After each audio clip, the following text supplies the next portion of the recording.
Hello, everyone. I'm Emma, and today we're comparing the 3 ways you can talk about your day by using simple present tense. I'm Sarah, and I'll be showing you the advanced Level 2 style, which is great for professional talk. And I'm Alex. I'm giving you the modern Level 3 style, the best way to sound current and cool with friends. I'm Dr. Liam. I will analyze each routine and provide clear definitions for the more complex language, ensuring everything is easy to digest. We'll start with the foundation, the clearest, most essential basic Level 1 routine. That's me. 1. Emma's basic routine, Level 1. This is for everyone starting their English journey. I'm using short, clear, and very direct sentences. I wake up at 8 o'clock. I wash my face and I brush my teeth. I make a small breakfast. I go to my studio by car. During the day, I work on my computer for many hours. I eat lunch at 1 p.m. I finish my work at 5 p.m. In the evening, I cook dinner. I watch TV with my family. I go to bed at 11 o'clock. Emma's narrative is perfect for Level 1. The sentences strictly follow the present simple tense structure. Subject, I, plus simple verb, plus object/time. Like, subject, I, verb, wake up, time or object, at 8 o'clock. This clear pattern is the most important tool for any beginner. Difficult words/phrases defined. Clear them.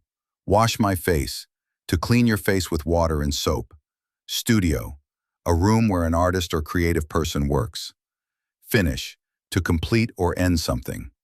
By car, using a car, the method of travel. 2. Sarah's advanced routine, Level 2.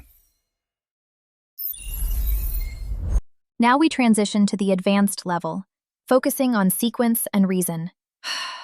Although my initial inclination is to sleep later, I ensure I awaken at 6:45 a.m. in order to maximize my productivity. Subsequently, I always commence my day with a substantial, nutritious breakfast. Prior to departing for the office, I meticulously organize my calendar. I find that I can manage my client interactions and meetings more efficiently throughout the day.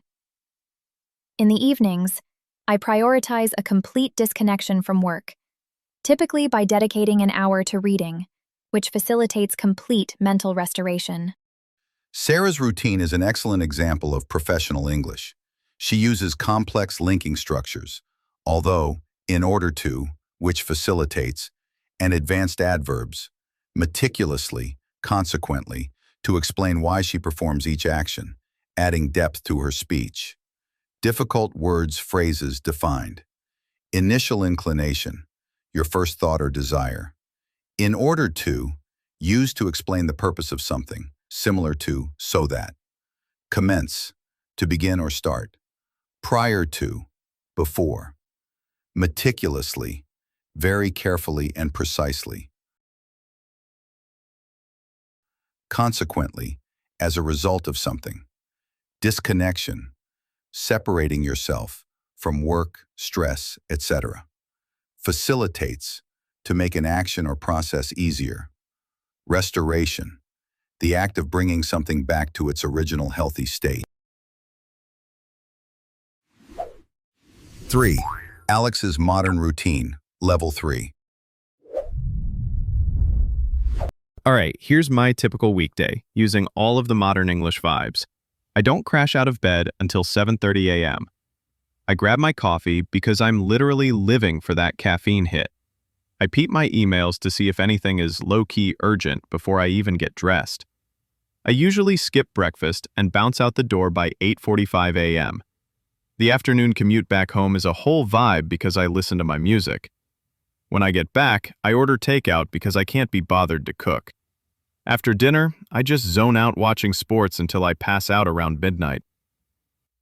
Alex's narrative is fantastic for informal chat. Notice the use of modern phrasal verbs like crash out, peep, bounce out, and pass out. These make the English sound fast, casual, and current. Difficult words, phrases defined. Clash out, of bed, to get out of bed quickly, often after sleeping deeply. Living for, something, to love something or be extremely excited about it. Peep, my emails, to quickly check something.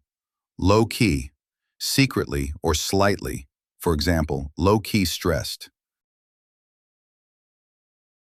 Bounce out, the door, to leave quickly or suddenly. Whole vibe, to have a great atmosphere or feeling. Can't be bothered, to not have the energy or interest to do something. Zone out, to stop paying attention and relax. Pass out, to fall asleep. Wow, that was a great demonstration of the 3 levels. Remember, start with my simple phrases and then move toward Alex's modern style. The biggest difference is the efficiency and confidence you convey. Practice makes perfect. Your challenge is to take one simple action from Emma's routine and describe it using an advanced phrase like Sarah's and a modern phrase like Alex's. Thank you for joining us on the Easy English Chat series. Hit the subscribe button and tell us in the comments, what part of your routine are you living for right now? Bye, everyone. Keep practicing your vibe.